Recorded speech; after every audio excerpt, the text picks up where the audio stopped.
Hi investors, welcome to SOIC. तो आज के इस बिजनेस एनालिसिस में हम लोग डीवीज लैब्स की बात करेंगे एंड फर्स्ट टाइम एवर हम एसओआईसी के अंदर एक एक्सीलरेटर पिच करके एक न्यू चीज इंट्रोड्यूस कर रहे हैं। Basically this will be a brief 90 second to 120 second video के बीच में ही, जिसमें हम कंपनी की जो एक्सीलरेटर पिच है कि हमें इस कंपनी को पढ़ना क्यों चाहिए, हम उसकी बात करेंगे तो वीडियो के बीच में। तो डीवीज लैब स्टार्ट कैसे हुआ था?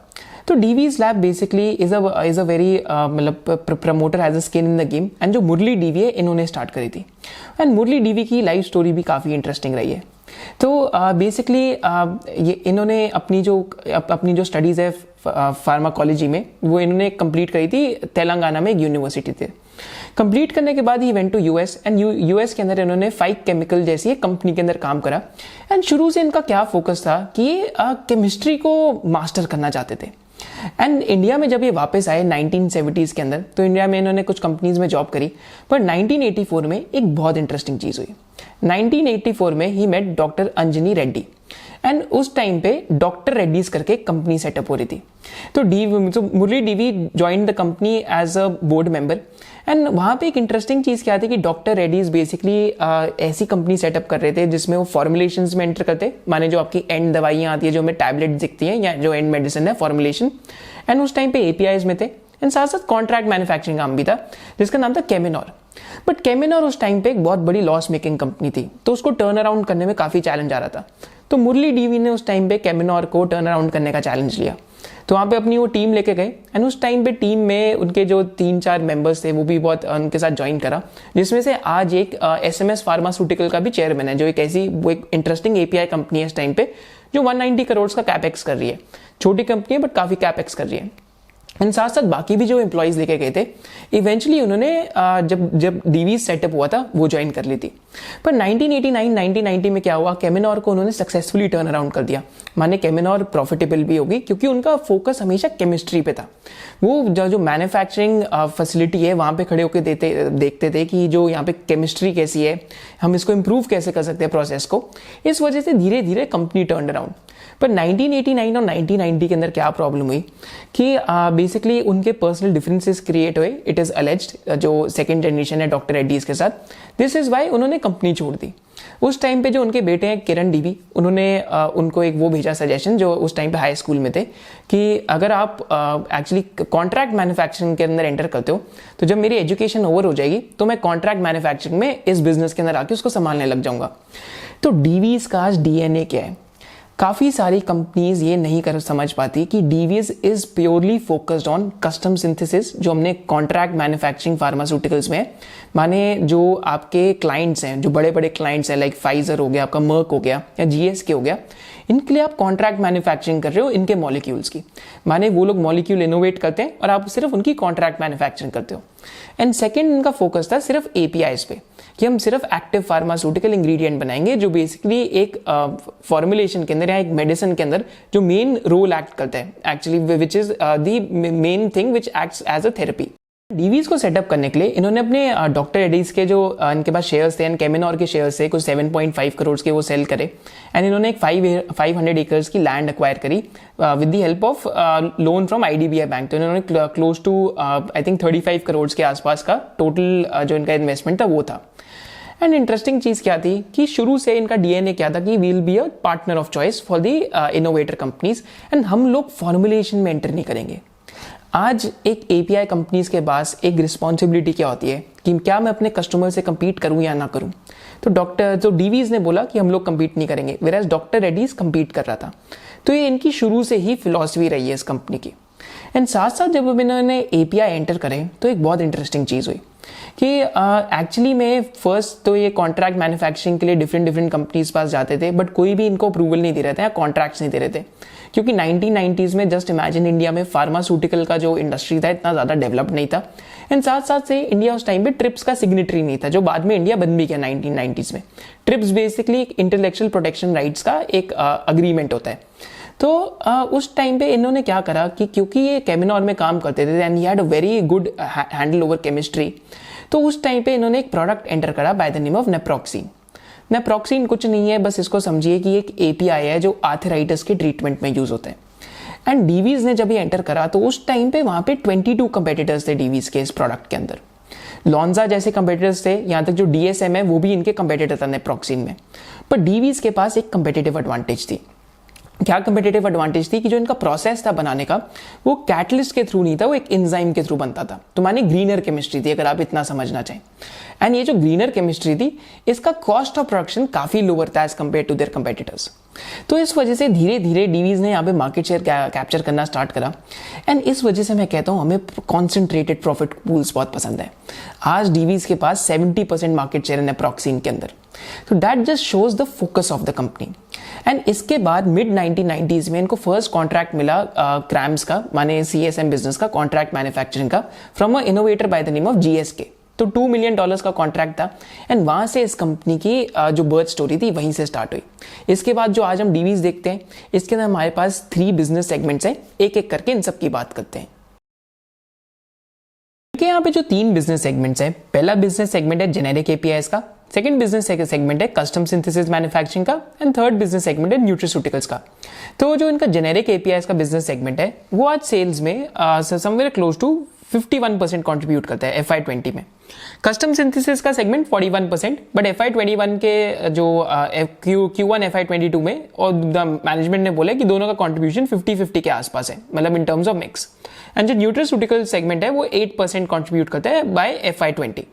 तो ये तो इनके 3 बिजनेस सेगमेंट्स हैं। पर जो इनका जेनेरिक API बिजनेस सेगमेंट है, इसमें बहुत इंटरेस्टिंग चीज़ें हैं। तीनों बिजनेस सेगमेंट्स अपने में ही काफ़ी इंटरेस्टिंग है। तो जो जेनेरिक API बिजनेस सेगमेंट है ये इनके DNA से बना है।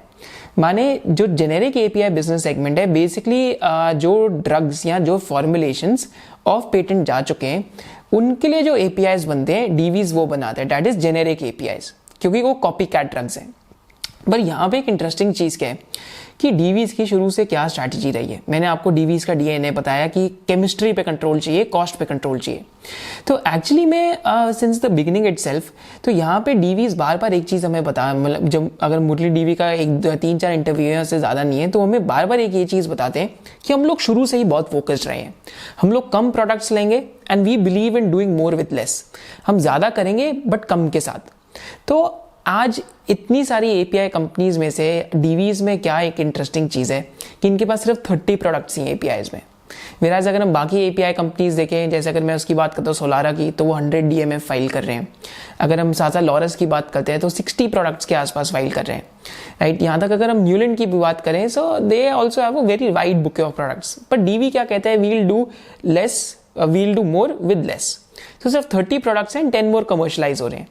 बट इन 30 प्रोडक्ट्स में डीवीज की फिलॉसफी क्या है, एब्सोल्यूट मार्केट डोमिनेंस। तो इनका प्रोसेस क्या है कि ये बार बार एक मॉलिक्यूल के अंदर एंटर करते हैं एंड आधे टाइम तो एंटर करने से पहले ही इनके पास एक एडवांटेज होती है एंड उस एडवांटेज को ये सस्टेन करते हैं, बार बार उस प्रोसेस को रीलुक करते रहते हैं after over a period of time.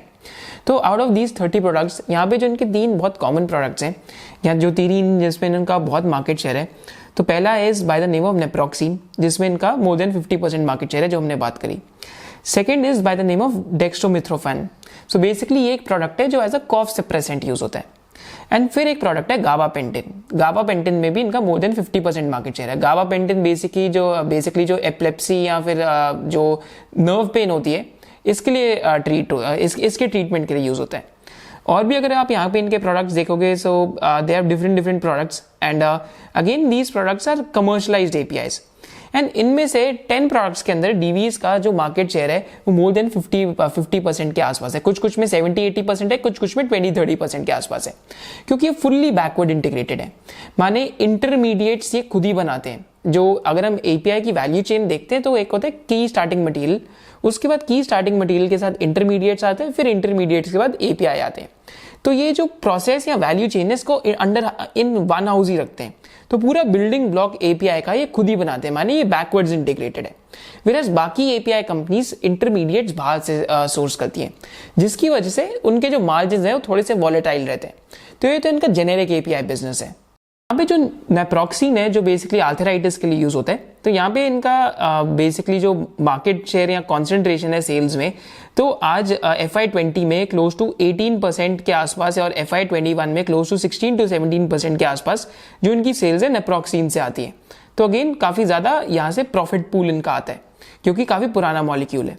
And साथ साथ अगर हम लास्ट 3-4 ईयर्स में देखेंगे तो जो इनका जेनेरिक एपीआई बिजनेस है, दिस इज एक्चुअली 2018 के अंदर डिक्लाइन आया था क्योंकि यूएस एफडीए इशू आया था डीवीज में, इसकी हम बात करेंगे।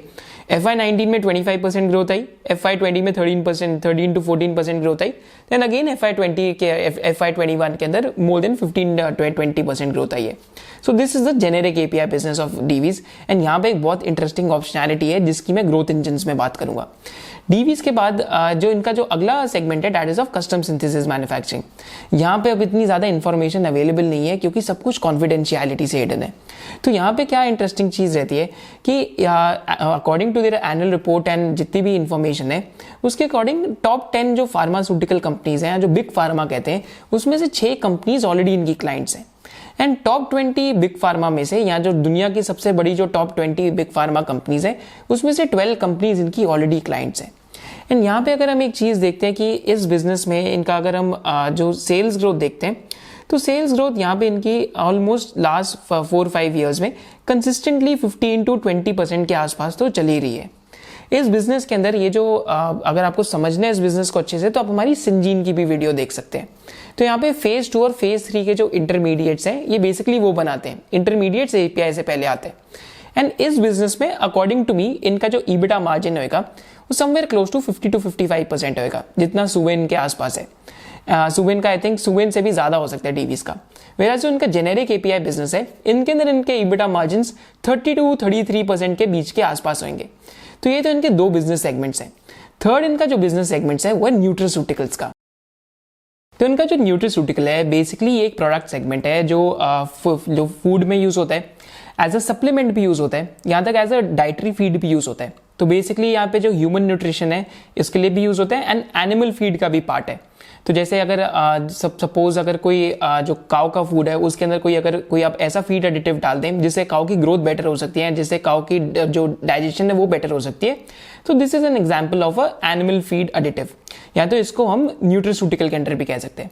सिमिलरली ऐसा ह्यूमंस के लिए भी यूज होता है, या तो आप जितने भी डाइटरी सप्लीमेंट्स है something like a way protein, so this is an example of a human nutrition supplement. यहाँ पे इनके जो की प्रोडक्ट्स हैं तो they have products like vitamin D, they have also products like vitamin E, and they also have products like vitamin E। And यहाँ पे interesting चीज क्या है कि 2005 में ये इनऑर्गेनिकली इस मार्केट को एंटर कर सकते थे, बट इन्होंने डिसाइड करा कि हम इनऑर्गेनिकली करना ही नहीं चाहते, हम हर चीज ऑर्गेनिकली करना चाहते हैं। आज ये बिजनेस सेल्स का इनका क्लोज टू 8% है, बट आई थिंक इस बिजनेस में इतनी ज्यादा प्रॉफिटेबिलिटी नहीं है। आई थिंक दिस बिजनेस में इतना ईबिट मार्जिन या ईबिटा मार्जिन नहीं होगा जो इनके जेनेरिक एपीआई बिजनेस के अंदर है और जो इनका दूसरा जो बिजनेस है कस्टम सिंथेसिस का उसके अंदर है। यहाँ पे अगर आपको सीखने की डिफरेंट इंडस्ट्री एनालिसिस कैसे करते हैं, यहाँ अगर आपको हमारा एपीआई वेबिनार, फार्मा वेबिनार, साथ साथ internet and platform webinar recently जो हमने कराया था स्टूडेंट्स के लिए, और you have to attend the book reading session जो हमने अभी लाइव वेबिनार कराया था in the first week of August. In the last week of August students के लिए हम इंश्योरेंस का भी वेबिनार कर रहे हैं, and in first week of September general insurance के बाद हम लाइफ इंश्योरेंस का भी वेबिनार कर रहे हैं which is back to back. And अगर आपको साथ साथ इसके ये सीखना है कि मेरी जो केस स्टडीज हैं जो मैंने लास्ट 4-5 ईयर्स में पढ़ी हैं, अगर आपको वो केस स्टडीज भी सीखनी है, there are more than 60-70 case studies Indian context से, तो अगर आपको वो सारी सीखनी है then the link to the membership is given in the description below, because course के अंदर our motto is to provide more and more value. More over हर संडे को या फिर हर like almost in every 7 to 10 days हम एक की टर्म पकड़ते हैं, एक बिजनेस की या किसी भी फाइनेंशियल की टर्म पकड़ते हैं। जैसे लास्ट टाइम हमने डी बॉटल नेकिंग पकड़ी, फिर हमने ब्राउनफील्ड कैपेक्स पकड़ा, फिर हमने इंटीग्रेशन पकड़ा कि what is the meaning of integration, backward integrated क्या होता है, फॉरवर्ड क्या होता है, वर्टिकल इंटीग्रेशन, हॉरिजॉन्टल इंटीग्रेशन, ये सारी टर्म्स हम अपने SOIC पॉडकास्ट में भी कराते हैं स्टूडेंट्स के लिए। The link to the membership is in the description below. Hi investors, welcome to SOIC Key Sunday Term Days. So on Sundays what we'll be doing is that we'll be taking one key term that confuses a lot of people and we'll be simplifying it that so that each and every one of you can understand.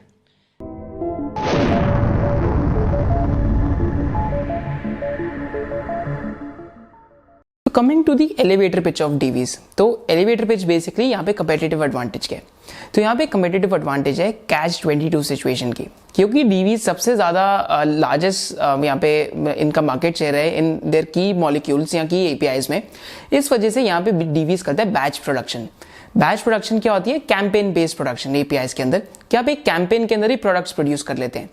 क्योंकि सबसे ज्यादा market share है, इस वजह से बहुत ज्यादा large batches में प्रोड्यूस करते हैं, जिसकी वजह से इकोनॉमीज ऑफ स्केल बहुत आते हैं। जिसके साथ साथ क्योंकि इनका प्रोसेस एक्सपर्टीज पे ध्यान है, तो यहाँ पे अगर हम किरण डीवी का एक कोट देखते हैं तो दे कीप ऑन सेइंग कि हम बार बार जो ओल्ड प्रोसेसेस है उनको रीविजिट करते रहते हैं। क्योंकि बार बार ओल्ड प्रोसेसेस को रीविजिट कर रहे हैं, this is one of the reasons why जो इनका ग्रॉस मार्जिन है वो काफी हाई लगता है। एंड यहाँ पे और एलिवेटर पिच क्या है इस बिजनेस के अंदर कि in spite of growing over the years, इनका पैट आज भी यहाँ से there is a high probability कि नेक्स्ट 4 to 5 ईयर्स में प्रॉफिट आफ्टर टैक्स भी डबल हो सकता है। तो यहाँ पे क्या क्या चीज के की पॉइंटर्स हैं? प्रोसेस एक्सपर्टीज, साथ साथ lowest cost manufacture, economies of scale, this is the elevator pitch of the business, and साथ साथ promoter has substantial skin in the game. बात करते हैं इस कंपनी के अंदर ग्रोथ कहां से आ सकती है। तो बेसिकली यहाँ पे 6 ग्रोथ के पिलर्स हैं जो इस कंपनी के सामने है। तो फर्स्ट ग्रोथ का पिलर जो इस कंपनी के सामने है कि जो आज इनके जेनेरिक एपीआई प्रोडक्ट्स हैं, तो ऑलमोस्ट टॉप 10 प्रोडक्ट्स के अंदर कुछ के अंदर इनका 60-70% मार्केट शेयर है, पर जिनका इनमें 20-30% मार्केट शेयर है। तो ये लोग अब क्या कर रहे हैं कि क्योंकि पहले कैपेसिटी में प्रॉब्लम थी, तो अब जो 20-30% मार्केट शेयर है उसमें इन्वेस्ट करके उसको 60-70% मार्केट शेयर पे लेके जाना चाहते हैं। दिस इज द फर्स्ट की ग्रोथ पिलर। सेकंड की ग्रोथ पिलर क्या है इस कंपनी के लिए कि 2023-2024 ऑनवर्ड्स काफी सारे जो जेनेरिक एपीआईज हैं they are going off patent. अगर हम डीवीज की फाइलिंग्स को पढ़ते हैं या इनकी जो ये एपीआईज बनाना चाहते हैं उनको स्टडी करते हैं, तो पता लगता है क्लोज टू $3.5 बिलियन से $4 बिलियन तक की साइज ऑफ अपॉर्चुनिटी है इनके पास जो ये न्यू एपीआईज के लिए फाइल करेंगे। So this is the second की growth pillar of the company. Third की growth pillar of the company is the capex programme. तो यहाँ पे अगर हम इस कंपनी का ग्रॉस ब्लॉक देखते हैं, ग्रॉस ब्लॉक माने कि कितना एडिशन हुआ है इनके ग्रॉस फिक्स एसेट्स में, माने कितने इन्होंने फिक्स एसेट्स परचेज करे। तो 2018 से लेके अब तक इनका gross block almost more than 1x हो चुका है, माने 2373 करोड़ से आज 51 का ऑलमोस्ट 5100 का इनका ग्रॉस ब्लॉक है। एंड इंटरेस्टिंग थिंग क्या है कि इनके ग्रॉस ब्लॉक के अंदर कि अपार्ट फ्रॉम दिस ये नेक्स्ट 2-3 ईयर्स में भी, इस ईयर भी ऑलमोस्ट आई थिंक Q1 में 270-280 करोड़ का इनका CWIP में, एंड इस ईयर भी इनका कुछ इनका कैपेक्स लाइंड अप है। नेक्स्ट 2-3 ईयर्स में इनका 1000-2000 करोड़ का कैपेक्स और भी लाइंड अप है। क्योंकि काकीनाडा में इनका एक और प्लांट है, तो इनके अभी एक यूनिट 1 है, एक यूनिट 2 है जो वाइजैग में है। तो जो इनका यूनिट 1 है, जैसे हम देख सकते हैं एनुअल रिपोर्ट से, ये ऑलमोस्ट 500 एकर्स का लैंड है। जो इनका यूनिट 2 है ये बेसिकली 450 to 495 एकर्स के बीच का लैंड है। एंड जो इनका यूनिट 3 है जो काकीनाडा में इन्होंने बहुत पहले सेटअप करने का सोचा था, तो वहाँ पे बेसिकली थोड़े लोकल प्रोटेस्ट हो रहे थे, बट इनको फाइनली अब लैंड का हैंडओवर मिलने वाला है। तो इनकी अगर वेबसाइट पे देखेंगे तो ये यूनिट भी ऑलमोस्ट 450 एकर्स के। फोर्थ प्लांट जो इनके पास फोर्थ लैंड और भी है, दैट इज इन नेलोर। तो इन्होंने बेसिकली ईसी क्लियरेंस भी थोड़े टाइम पहले फाइल करी थी, तो इनका fourth plant can come up in Nellore after 2023-2024। तो लॉन्ग टर्म ग्रोथ भी यहाँ पे सेट है, क्योंकि यहाँ पे इनके पास लैंड की भी कोई प्रॉब्लम नहीं है। फोर्थ की सोर्स ऑफ ग्रोथ क्या हो सकती है? This is the most interesting one, आप इसको ध्यान से समझिए। सो बेसिकली एनडीएमए करके एक एपीआई के अंदर इशू आ रहा था। तो निट्रोसिमीन, आप समझिए कि ये मॉलिक्यूल का नाम ही नहीं है, एक चीज है जिसकी वजह से ह्यूमंस के अंदर कैंसर होता है। तो कुछ एपीआईज के अंदर ये बेसिकली ये ऐसी चीज है जिसकी वजह से लोगों को कैंसर होता है, जिसकी वजह से कुछ एपीआईज के अंदर ये इम्प्योरिटी आ रही थी एनडीएमए की। तो ये बेसिकली 1863 में जो निट्रोसो कंपाउंड्स हैं वो एडोल्फ वन जो बेयर है इन्होंने फाइंड करे। पर 2018 में वेलसार्टन करके एक प्रोडक्ट है जिसका रिकॉल हुआ यूएसएफडीए से, बिकॉज उसके अंदर एनडीएमए था। 2018 के अंदर एक और जो सार्टन प्रोडक्ट है, तो अगर आप देख सकते हैं तो सार्टन फैमिली के एपीआईज हैं, लास्ट में सबका नाम सार्टन है। फिर अगेन रिकॉल हुआ क्योंकि इसके अंदर एनडीएमए था। फिर एक और प्रोडक्ट था bye the name of losartan, जिसका फिर रिकॉल हुआ क्योंकि इसके अंदर एनडीएमए था। फिर जैनटैक का रिकॉल हुआ क्योंकि इसके अंदर एनडीएमए था, जो अब शायद से हटा भी दिया गया। फिर अगेन यहाँ पे ओवर द इयर्स हम देख रहे हैं कि जैसे जैसे एपीआईज का रिकॉल हो रहा है। अब सार्टन्स फैमिली के API are one of the largest APIs in the world. तो यहाँ पे इंटरेस्टिंग चीज क्या है कि डीवीज का जो प्रोसेस है सार्टन्स बनाने का, डीवीज एक्चुअली सार्टन्स का इंटरमीडिएट्स या सार्टन्स के जो भी की स्टार्टिंग मटेरियल है, जितना कुछ है सारा building block he in house है, जिसकी वजह से इनके पास कोई भी एनडीएमए इशू ही नहीं है। तो इनके पास ये इम्प्योरिटी की कोई प्रॉब्लम नहीं है। सिमिलरली यहाँ पे ये दे क्लेम कि इन्होंने फिर एक low cost manufacturing process establish कर ली है and they can actually enter the market and gain a lot of market share because इनके पास क्रेडिबिलिटी भी है पास्ट के एक्शंस की। Very very interesting because सार्टन्स one of the biggest API families है। तो ये आपको जरूर देखना चाहिए, सर्च भी करनी चाहिए कि सार्टन्स का मार्केट साइज ऑफ अपॉर्चुनिटी कितना है, क्योंकि एक बहुत बड़ा साइज ऑफ अपॉर्चुनिटी खोल सकता है डीवीज के लिए। फिफ्थ सोर्स ऑफ यहाँ पे ग्रोथ पिलर क्या है आज कंपनी के लिए, that is basically contrast media APIs. अगर हम कॉन्ट्रास्ट मीडिया एपीआईज की बात करते हैं तो basically this is a very concentrated industry.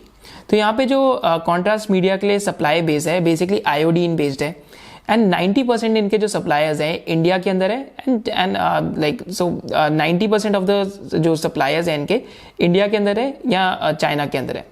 सो इसके बहुत कम सप्लायर्स हैं डेवलप्ड रीजन्स में एंड साथ साथ entire market is dominated by a handful of few players, Bayer health care, GE health care and जो बार बार जो यहाँ पे डिफरेंट कंपनीज है ये डोमिनेट कर रही है। तो यहाँ पे बहुत ज़्यादा कॉन्सेंट्रेटेड प्रॉफिट पूल है एंड इस इंडस्ट्री का साइज भी 3 to 5 बिलियन डॉलर्स के आसपास है।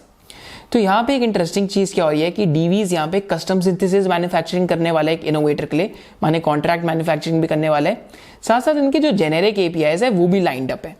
अगर यहाँ पे एक हम इंटरेस्टिंगली चीज़ देखते हैं कि यहाँ पे जो डिफरेंट कॉन्ट्रास्ट मीडिया एपीआईज हैं, तो यहाँ पे अगर आप सप्लायर्स देखते हैं तो किसी किसी में मोर देन 5 सप्लायर्स हैं एंड किसी किसी में लेस देन 5 सप्लायर्स हैं। तो it becomes very very interesting कि Divi's is able to identify next pool of profit. अच्छी कंपनी क्या करती है, अगला पूल ऑफ प्रॉफिट ढूंढती है। डीवीज के केस में भी कुछ सिमिलर ही है। यहाँ पे भी बहुत इंटरेस्टिंग चीज है क्योंकि यहाँ पे दे क्लेम किए आयोडीन को रिसाइकल कर सकते हैं, जिसकी वजह से यहाँ पे भी एक कॉस्ट कंपेटिटिव एडवांटेज है। 3 to 5 बिलियन डॉलर की एक और अपॉर्चुनिटी अनलॉक हो जाती है कंपनी के लिए।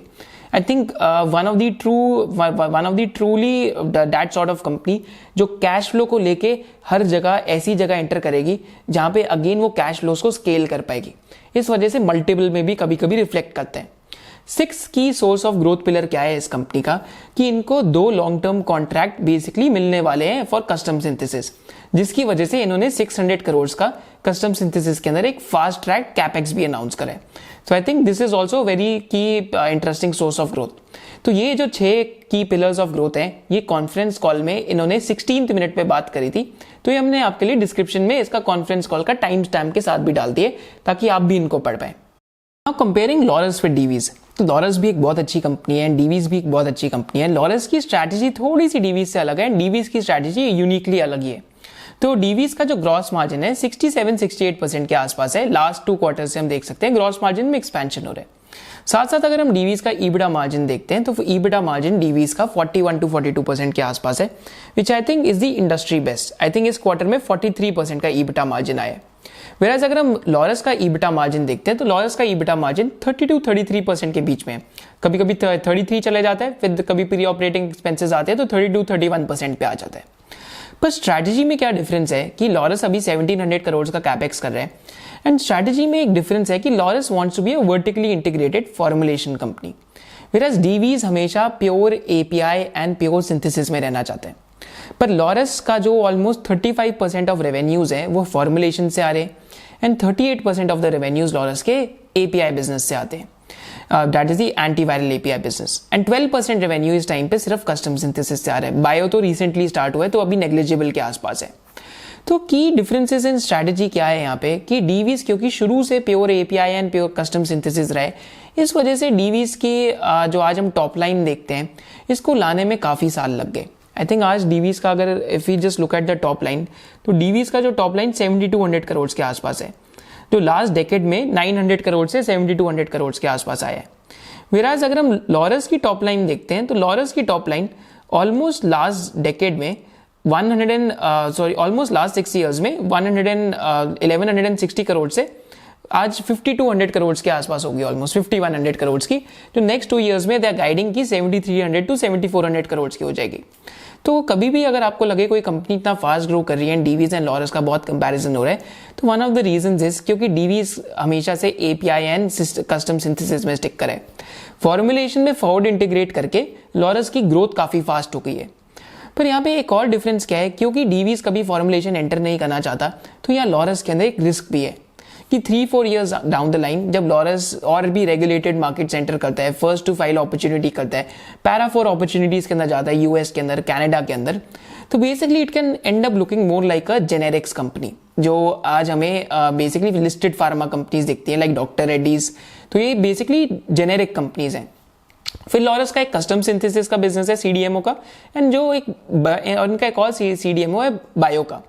तो I think in all probability यहाँ पे डीमर्जर तो होएगा ही होएगा। आई थिंक इससे ज़्यादा मैं सर्टेनिटी से ज़्यादा नहीं बोल सकता, बिकॉज सी अगर लॉरस फॉर्मुलेशंस करते रहते हैं and they enter the US market in a very big way formulations के अंदर, तो what can and up happening is कि आप अपने एंड इनोवेटर से ही कंपीट कर रहे हो, तो आपको सीडीएमओ के कॉन्ट्रैक्ट्स आना थोड़ा मुश्किल हो जाता है, because there is a principal agent conflict अगर आप समझ के देखो, क्योंकि 2025 onwards first to file opportunities आ रही है लॉरस पास, माने एंड पैरा 4 अपॉर्चुनिटीज भी आ रही है। So this is one of the key risk, and यहाँ पे डीमर्जर होएगा। तो लॉरस में ये एक चीज है एंड डीवीज में ये है। This is why Divi's is Divi's, and आज जो डीवीज का मल्टीपल है वो लॉरस को नहीं दिया जाता, क्योंकि Laurus is majorly 70-75% formulation and the vertically integrated API business and ARV APIs, whereas Divi's का जो ग्रोथ स्ट्रैटेजी है वो बहुत डिसाइडेड होता है कि वो किसी एपीआई के अंदर तभी घुसेंगे जब उनका बहुत ज़्यादा वहाँ पे लो कॉस्ट एडवांटेज हो, एंड कम एपीआई प्रोडक्ट्स में फोकस करते हैं। Even though Laurus is also superb company and Divi's is also a superb company, but I don't think कि डीवीज जैसी एक लिस्टेड एपीआई मैन्युफैक्चरर अभी हमारी कंट्री के अंदर है। So this was the P2P analysis, and ये मैं जरूर करना चाहता था ताकि आप डेटा को देख के एक बारी खुद ही देख के बैठे कि एक्चुअली में डेटा यही कहता है। आई थिंक लॉरस का जो सीडीएमओ बिजनेस है एंड जो बायो सीडीएमओ का बिजनेस है, बायो सीडीएमओ में अभी स्केल होने में टाइम लगेगा, बिकॉज आई थिंक 4-5 ईयर्स तो मिनिमम लग ही जाएंगे, पर जो उनका सीडीएमओ का बिजनेस है वो बहुत फास्ट ग्रोइंग बिजनेस है, and I really like that bit of the business. APIs के अंदर देखते हैं वो कितना डाइवर्सिफाई कर पाते हैं, बट ये जो फॉर्मुलेशन वाली स्ट्रैटेजी है ये रिस्क सबको पता रहना ही चाहिए कि ये रिस्क तो बिजनेस के अंदर होता ही होता है।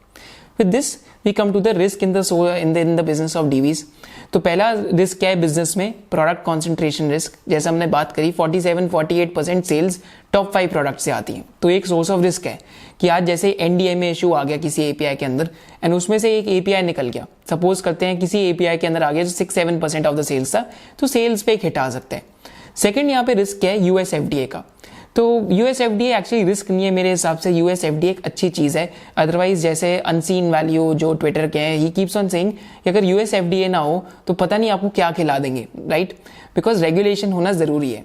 तो सेकंड की यहाँ पे रिस्क क्या था कि 2018 में जो इनका यूनिट 2 है, बेसिकली उस पर एडवर्स ऑब्जर्वेशन आई थी, तो वहाँ पे इम्पोर्ट अलर्ट इशू कर दिया गया था इनके कुछ प्रोडक्ट्स पे, बट कुछ प्रोडक्ट्स फिर भी एग्जेम्प्ट थे। तो 5% जो इनकी टॉप लाइन थी उस पर एक इम्पैक्ट आया था, पर काफ़ी सारे प्रोडक्ट्स एग्जेम्प्ट भी थे उस टाइम पे कि इन प्रोडक्ट्स से आप अभी भी कर सकते हैं एक्सपोर्ट। पर वहाँ पे एक इंटरेस्टिंग चीज़ क्या है कि डीवीज एक्चुअली में became India's fastest pharmaceutical company in terms of resolution. जो भी उसको रिजॉल्व करना था, जो भी प्रोसीजरल इश्यूज थे या जितना कुछ भी था, उसको इन्होंने विद इन 6 मंथ्स रिजॉल्व कर दिया, which is highest and fastest in the history of India pharmaceutical industry. So I think this was a risk. तो अभी तक इनका यही एक इशू आया है यूएस एफडीए का, इससे पहले कभी नहीं आया था। This makes the business more anti fragile, कि आपके में बिजनेस में जो भी फ्रेजिलिटी थी प्रोसेस में, that is taken out of the system. Third की सोर्स ऑफ रिस्क क्या है इस बिजनेस के अंदर कि एक क्लाइंट कॉन्सेंट्रेशन रिस्क भी रहता है, एंड साथ साथ अगेन यहाँ पे एक लंपीनेस भी रहती है कभी कभी एपीआई की सेल्स में, क्योंकि these APIs are made in terms of batch production and working capital cycle भी थोड़ी सी हैवी रहती है। So these are the sources of risk, and आज वैल्यूएशंस में this trades at 64-65 times P. I think थोड़ा सा डिजर्विंग भी है, बिकॉज नेक्स्ट 5-6 ईयर्स में भी almost 15-20% type growth is guaranteed whenever market corrects. So this is one of those businesses which I will be looking very keenly at, because अभी environment last 18 months से बहुत kind रहा है, but this is one of a kind API business that is definitely for sure. And SOIC की bucket framework में this comes under bucket 1, that is high ROC with very fast earnings growth. Thank you for joining us, do subscribe to the channel, क्योंकि हम इस channel पे ऐसे ही businesses cover करते हैं which are worth our time.